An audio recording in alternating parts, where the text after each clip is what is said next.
moving on to our next part. And our next part is the crocodile. Okay, crocodile. Let's do crocodile right now. Okay, so let's pick yellow. First step is, of course, the face of the crocodile. Let's create 2 inches here. And now, let's create 1 inch bubble here. Another 1 inch. And let's create the head of the crocodile. Just like that.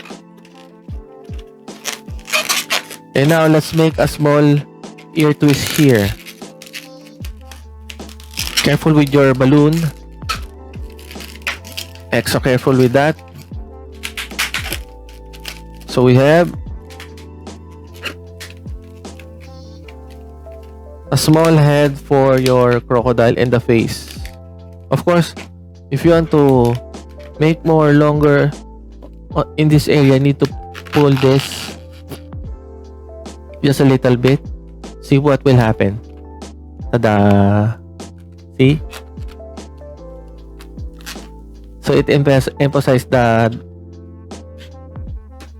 good configuration of the shape of, or the face of the crocodile.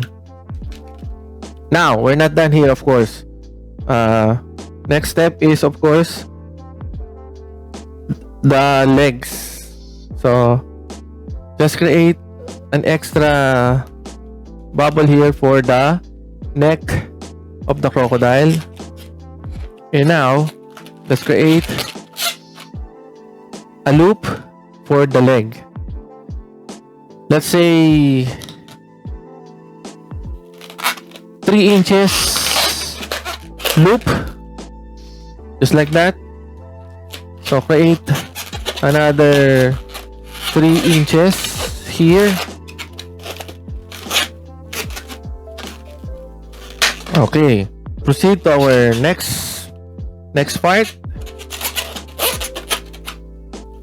The last leg of the crocodile. All right. So we have a crocodile here with a short tail. See? Cutie. Crocodile, have fun. That's it.